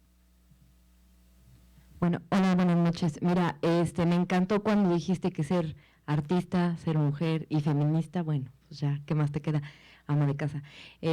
¿Cómo ves de tus inicios al momento más o menos actual, cómo ves que ha cambiado esta postura de las feministas en el arte. Estaba viendo hace 2 años de la Bienal de Venecia, de 100 artistas, 13 eran mujeres en Venecia, en Europa. Entonces, ¿cómo sientes el panorama para las artistas mexicanas? Definitivamente se abrió brecha en algunos sentidos, pero las generaciones posteriores, lo hablaba en una mesa redonda que estaban Mónica Castillo, Ivonne Venegas el otro día, como que ya crecieron con el cobijo del feminismo y creyendo que ya se había ganado todos los puntos, y no es cierto, nada de eso ha cambiado. Entonces yo creo que nosotros teníamos la ventaja de que sí veíamos que esto era una cosa social. Digo, la exposición de gráfica que está acá en el museo, en el no, la otra que está, que es de Goya, a ver, no, creo que no hay ninguna mujer. Debería decir exposición de hombres artistas, de hombres grabadores, porque cuando es una exposición en que hay puras mujeres, invariablemente es exposición de mujeres artistas, ¿no?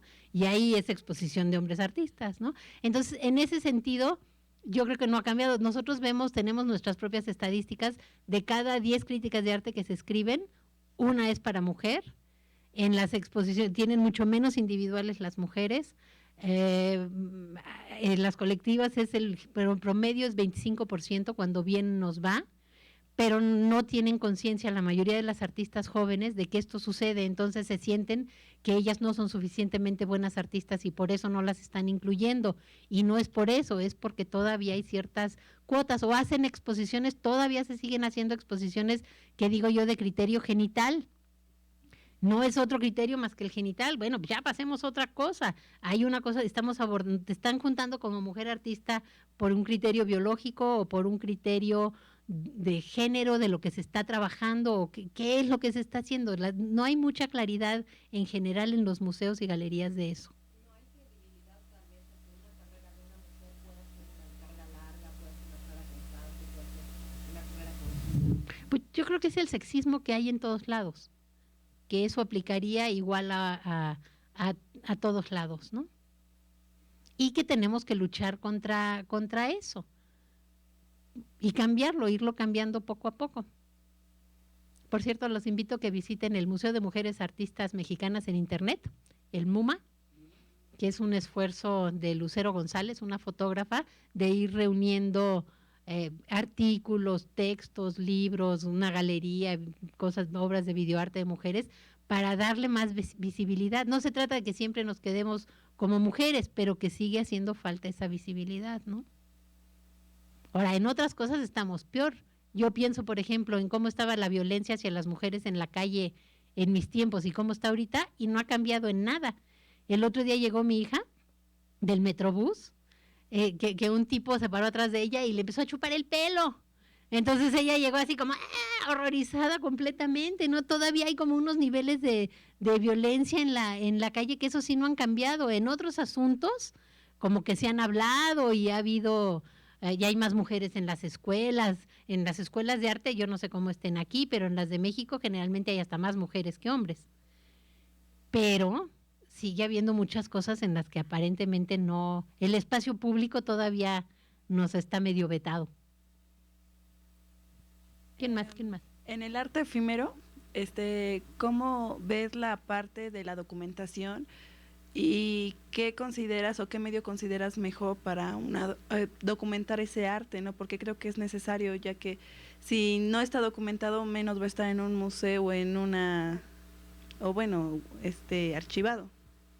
Depende de cada pieza, y yo creo que es parte del trabajo del artista decidir cómo quiere que se documente, ya sea por fotografía, ya sea en video, como crónicas, también ha habido muchas documentadas, o que no se documente, lo tiene que ir decidiendo cada artista. Sí es importante que se documente, pero también hay la opción de no. Hay veces que como mito quedan padrísimo. También va creciendo y va creciendo el mito. Pero sí es un problema serio, porque si no, ¿cómo sigue la historia, o cómo aprenden otros de ese trabajo, ¿no? Entonces depende, varía. ¿Tú haces arte efímero?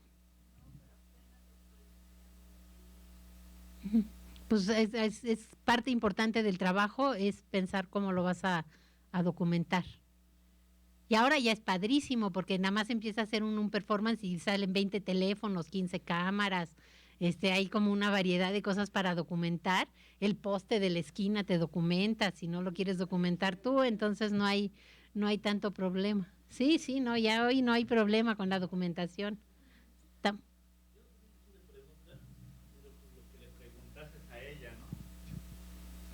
Yo creo que arte efímero todos los días hacemos y nadie lo documenta. Desde gritar tengo hambre hasta este cabrón se pasó el alto, ¿no? Entonces, ¿y cómo hacemos a veces visiones y nos atravesamos para demostrarle? Ten respeto por el peatón, ¿no? Y te pones enfrente y demuestras a otros que también hay que exigir hasta esos espacios mínimos que te va dejando la urbe. Cuando escuché la invitación que nos llegó también por correo de las manifestaciones, bueno, pues precisamente los apoyos al SME acá en Puebla, pues para mí fue un día de fiesta. Yo no pude participar, yo me enteré que a las 5 de la tarde, y a las 5 de la tarde cuando llegamos a la calle ya estaba cerrada. Y caminé por otras y ya venía la otra manifestación. Esto yo acá en Puebla ya tenía años que no lo veía. Y después viene la contraparte, llegas a tu casa y ya les lavaron el coco a tu familia a través de la televisión. Entonces tienes que hacer un esfuerzo de demostrar con monitos, ¿no? Pues cuál es la contraparte, cuál es lo que tendréis en televisión, qué es lo que tienes tú de este lado como información. Entonces esta labor que tú estás haciendo, el propio museo, la que está en la exposición, es lo que nos viene a refrescar más y animar. Yo estoy trabajando con el compañero Velázquez, que es pintor, restaurador, también ya está haciendo lo suyo, está regresando a la niñez, está haciendo barquitos. Y lo estamos fotografiando, entonces ahorita con lo que acabas de mostrar, dice, pues estamos en el camino correcto, 20 años después, pero ya lo dijo Gardel, ¿no? O sea, más vale tarde que nunca en otro caso. Entonces yo creo que si queremos hacer arte, y lo que debe quedar claro es que lo vas a hacer porque es un contraparte a lo que se dice el arte no es vida, sí, si es parte de tu vida el arte, hazlo. No esperes venderlo, sino Claro. mostrarlo. Y entonces ya estamos del otro lado. No nos quedemos con las ganas. Ahora, y además hay que darse cuenta en qué país vivimos. Esperamos vivir de nuestro trabajo artístico en un país en donde 40% de la población vive en extrema pobreza. Ese es nuestro objetivo real. También hay que ser realistas. Yo por ahí tengo una pieza que se llama El Tratado de la Amargura, por la cantidad de gente que ha abandonado el arte, porque no vive de su trabajo y entonces siente que no es suficientemente buen artista. Pues no es que no sean buenos artistas, es que también es casi imposible. Son muy pocos los artistas que viven de su trabajo bien. A mí me ha tocado, no voy a decir el nombre para no balconearlo, pero está en la exposición esta de la UDLA, que un día nos encontramos está en esa exposición, es de los que le venden a los coleccionistas. Me lo encuentro en una inauguración y le digo, ya me tengo que ir a la casa porque estoy acabando una traducción, porque yo vivo de hacer traducciones, ni del periódico, ni del arte, ni de nada, vivo de hacer traducciones. Y me dice, cuando puedas me pasas unas, ¿no? Y dije yo, órale, que está en la Curimansuto y que expone no sé en dónde. Y hay varios. No era Gabriel Orozco, ese creo que sí vive. No, ese sí vive de su trabajo, ese no era. No, ese yo creo que es el único, ¿no? O de los poquititos que sí, pero era otro de esos que andan por ahí. Y dices, híjole, qué susto, ¿no? Estos que son los que realmente están ahí metidos. Entonces, por eso es mi pieza. Ahora, hablando de mujeres, las mujeres a veces se van durante el periodo que tienen hijos, abandonan la carrera y muchas regresan y luego en las escuelas de arte las tratan re mal porque ya son las señoras grandes y quién sabe qué, pero los hombres que se van ya no regresan. En mi experiencia, los hombres que abandonan la carrera ya no regresan. Y digo yo, oye, qué gacho, pues si lo padre del trabajo artístico es hacerlo. Y si lo vendes bien, y si no, pues ni modo. Y si va uno consiguiendo para pagar el vicio, pues ya con eso es más que suficiente, ¿no? Pero el que nos quiten el gusto de hacer nuestro trabajo artístico, nada más porque no estamos en la feria de arte, es muy triste, ¿no? Y mucha gente sí lo abandona.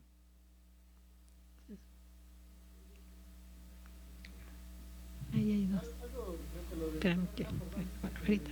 Es que ahí va el micrófono, espérame tantito. Bueno, antes que nada, pues expresar creo que haces una labor valiosísima con esta archivo que llevan a cabo tu colectivo. Creo que es algo súper importante porque efectivamente hay un vacío de información muchas veces hacia muchos temas, ¿no? Y por otra parte, la pregunta que te querría hacer es cómo tú ves actualmente que el arte se está volcando nuevamente a concentrarse en el objeto y ya no tanto en acción, por ejemplo. Lo que veo es que todo el arte tiene que ver con la acción, pero ya es la documentación. Mucho del trabajo que se ve son documentación de acciones de una o de otra manera. A mí me da un poco de tirria. Yo creo que si el trabajo lo pensaste para que fuera documentación de una acción, está bien. Cuando no sé. No, a mí me gusta más, la verdad, me gusta más en vivo y a todo color el asunto. Pero todo el arte contemporáneo, igual que ya todo es fotografía, todo el arte contemporáneo es a partir de la acción. Creo que está lo que es el arte-acción en sí y todo lo demás es derivado no derivado en mal sentido, sino es resultado de los planteamientos que ha hecho el arte-acción. Yo personalmente prefiero tanto el arte-acción que hace el accionista, no me gusta el que llamo ballet parking, eso de que le pagas a alguien más para que te haga tu performance, no, aunque se hacía desde hace mucho, ¿no? La pieza que está también aquí en la exposición de, ¿cómo se llama? El artista que agarra a la familia y le dice que, no me acuerdo ahorita de su nombre, y lo pone a la familia, a la mamá, al papá y al hijito en una galería durante varios días y les paga el doble de lo que les hubieran pagado en su trabajo. Pues es también un poco como ballet parking, ¿no? Porque le pones a alguien más a hacer el trabajo, aunque ahí es perfectamente entendible y justificable. Yo prefiero el que hace uno solito, pero todo tiene que ver con el performance, yo creo, ¿no? Bueno, la pregunta que me gustaría hacerle es que, bueno, todo es el contexto político, ¿no? Es como una crítica a lo que está rodeando México.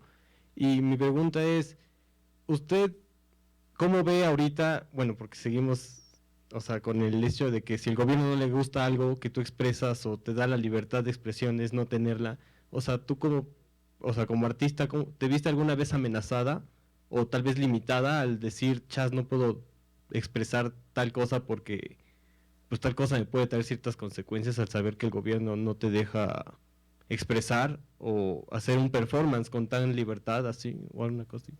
Ahí no me pasó tanto con el gobierno, pero sí me ha pasado con obra y con cosas religiosas. Con eso sí, en los 80s, a principios de los 80s tuve una exposición de fotocopia, de obra gráfica, que hacía ahí un planteamiento que ponía unas imágenes de la Virgen y la palabra violación, planteando que el querer que seamos o buenas o malas es el mismo tipo de violación a nuestros derechos, ¿no? Y pues que me las bajan de una exposición. Entonces a mí dije yo, bueno, pues ¿por qué me la bajaron? En vez de ofenderme y enojarme, dije yo quiero aprender, yo creo que lo que estoy planteando es justo y yo quiero hablar con los que me censuraron y habían sido unas señoras. Y entonces yo me fui a hablar con ellas y les digo, a ver, ¿por qué me censuraron? Yo estoy tratando de decir esto. Y entonces me dijeron, pues porque usaste la imagen. Y dije, estamos hablando del mundo mágico. Yo creo que los artistas nos pasa como a los doctores con la sangre. Pues un doctor no se impresiona con la sangre. Pues yo puedo agarrar una bandera o puedo agarrar la imagen de la Virgen y uno se hace inmune al poder mágico de los símbolos y de las imágenes, ¿no? Entonces dije yo, eso no era la idea, sino era ese aspecto mágico. Entonces, pues resolví el asunto, me hice unas fotos con un rebozo que evidentemente hablaba de la Virgen, con mi niñito aquí, sacando la lengua en unas fotos, muy divertido, y nunca volví a tener problemas de censura. Entonces, para mí es importante, como en lo de la bandera, el jugar en ese espacio entre que estás haciendo algo ilegal y que no estás haciendo algo ilegal, para que se pueda hablar sin caer en una provocación que impida el que se hable. También por eso, por ejemplo, en Polvo de Gallina Negra usábamos siempre el sentido del humor, porque no es la confrontación directa, sino que realmente quiere uno llegarle, sí queremos llegarle a la gente, ¿no? Entonces, más con eso. ¿Alguna otra pregunta?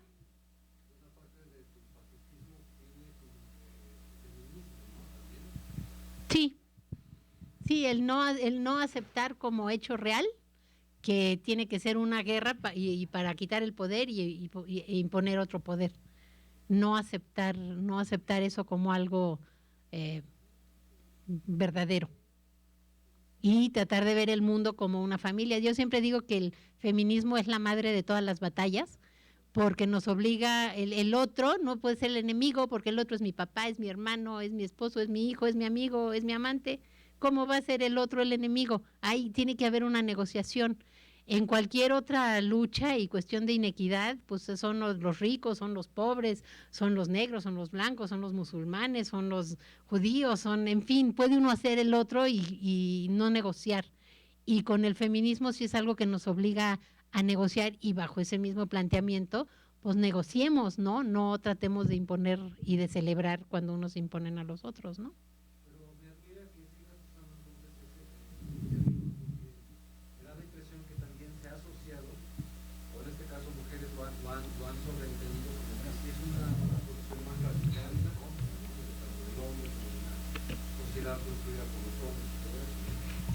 Pues no, yo nunca lo he entendido así. Yo siempre he entendido que la cuestión de género es entender, es un sistema que nos sirvió muy bien durante mucho tiempo para que se desarrollara la sociedad, y probablemente en términos evolutivos, ahorita ya somos tantos que tuvo que haber un cambio de pensamiento y hay un entender la realidad de otra manera, y que el sistema patriarcal es un sistema que construimos hombres y mujeres, y que nos convenía a hombres y mujeres, y en el que participamos. No es los hombres que le hacen cosas espantosas a las mujeres. Es un sistema en el que hemos estado educados los dos. Siempre digo que a la fecha, después de tantos años de feminista, yo llego a mi casa y la veo tirada y me siento mal.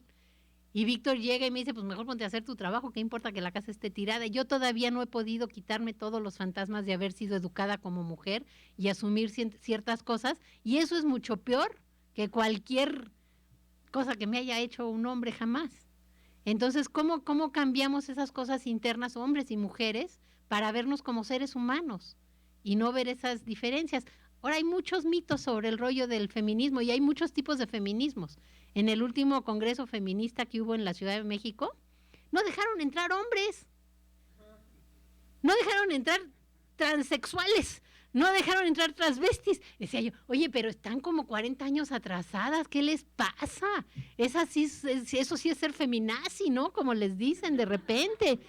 Pero para mí eso no es el feminismo, ¿no? Ahora, me gusta y la sigo usando la palabra, porque la gente todavía se hace como almeja con limón. Cada vez que digo feminista, le hacen, ay, ¿qué va a venir a decirme esta mujer, no? Entonces, por eso lo sigo usando. Quizá tendría yo que usar otro término, pero lo uso con toda la mala intención.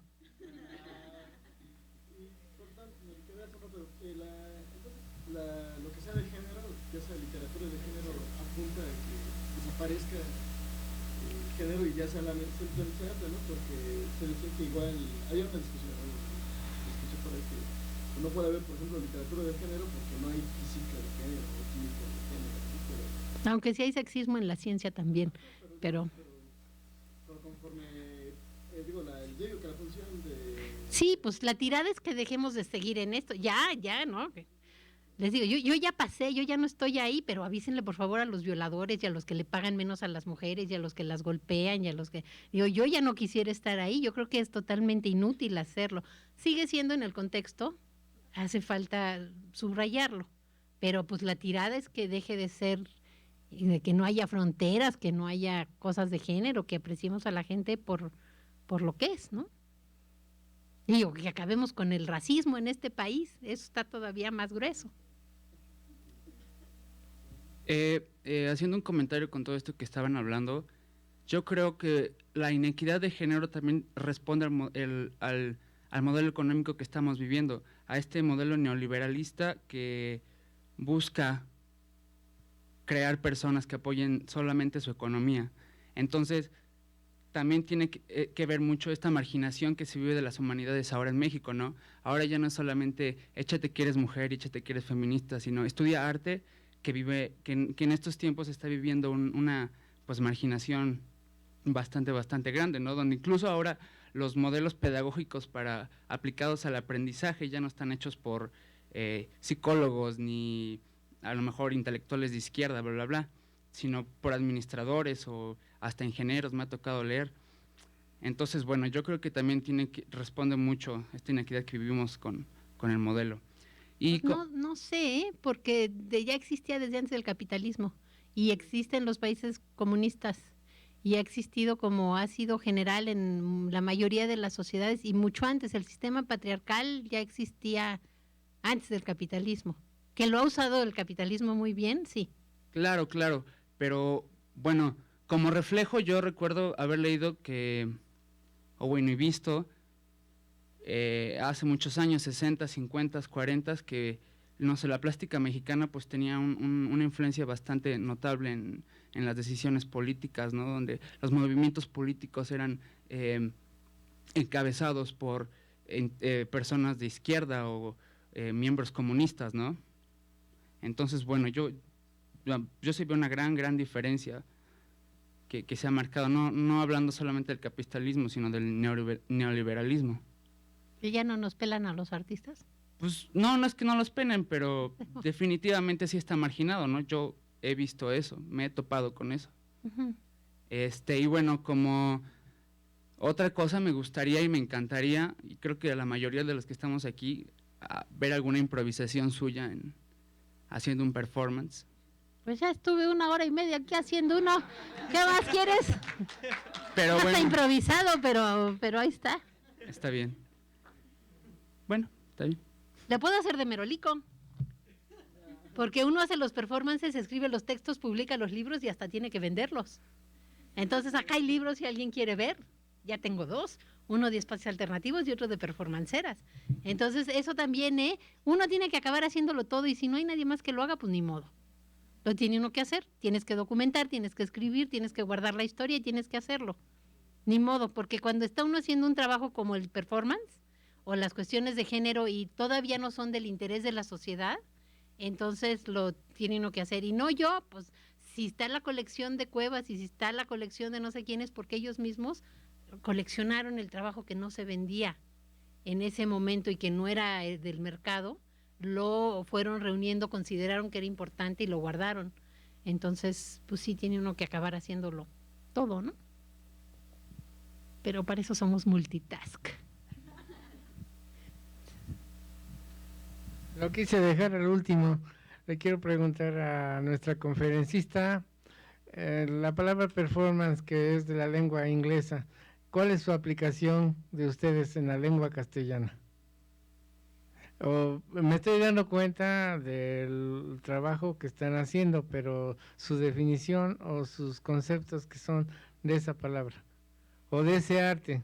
Sí, performance o arte-acción, como se insistió aquí mucho tiempo en que se hablara del performance como arte-acción, pero ya ha quedado la palabra y a mí me choca que sea en inglés, pero como performance me la entienden aquí, me la entienden en Japón y me la entienden en cualquier lado. Como también trabajo la mecánica, también en las mecánicas populares tiene mucho eso de el performance, quiere decir como una cosa bien hecha o una cosa, no sé exactamente cómo lo definen allí, tengo yo que buscarlo en el diccionario perfectamente. Sí, para como darme cuenta. ejecución, etcétera, etcétera. Sí. Pero dentro del arte, un poco a muy grandes rasgos, me gusta a mí la definición de Esther Ferrer, que es un arte que tiene que ver con el tiempo, el espacio y la presencia. Entonces son 3 elementos fundamentales a diferencia de un cuadro que está en la pared y no tiene tiempo. Una Entonces, película sí tiene movimiento, presencia, por ¿cómo ejemplo, y dice? tiempo. Y la presencia del artista. Presencia del artista, sí. Puede ser del artista o de quien esté haciendo, porque por ejemplo Esther Ferrer hace performances, hace piezas que son instrucciones. Entonces ella da la instrucción, camine de un lado al cuarto vestido y luego desvístase y camine de regreso. Y lo pone, puede ser una persona o pueden ser 100. Entonces ahí la presencia pues no tiene que ser de Esther Ferrer, es de quien esté haciendo la acción en ese momento, pero esos serían como los 3 elementos con muchas excepciones, siempre hay muchas excepciones, ¿no? ¿Cuáles son los 3 repitiéndolos? Para que lo tenga. ¿Cuáles son los 3 Tiempo, elementos? espacio y presencia. Tiempo, espacio y presencia. Muchas gracias. De nada. ¿Algo más? Alguien que esté en contra así, gacho y nos peleamos aquí. ¿No? Pues si quieren pasar a ver estas cosas, echarles un ojito, que vean lo del todo lo que hay de performance, están más que bienvenidos. Y bueno, ahí están nuestros datos. Allá está Víctor Lerma también. Y en la otra esquina. Y gracias.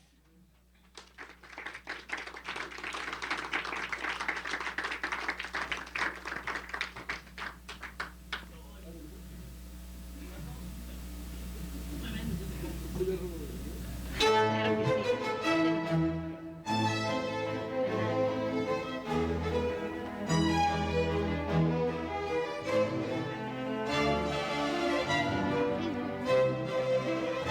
Ese sí lo veo todo.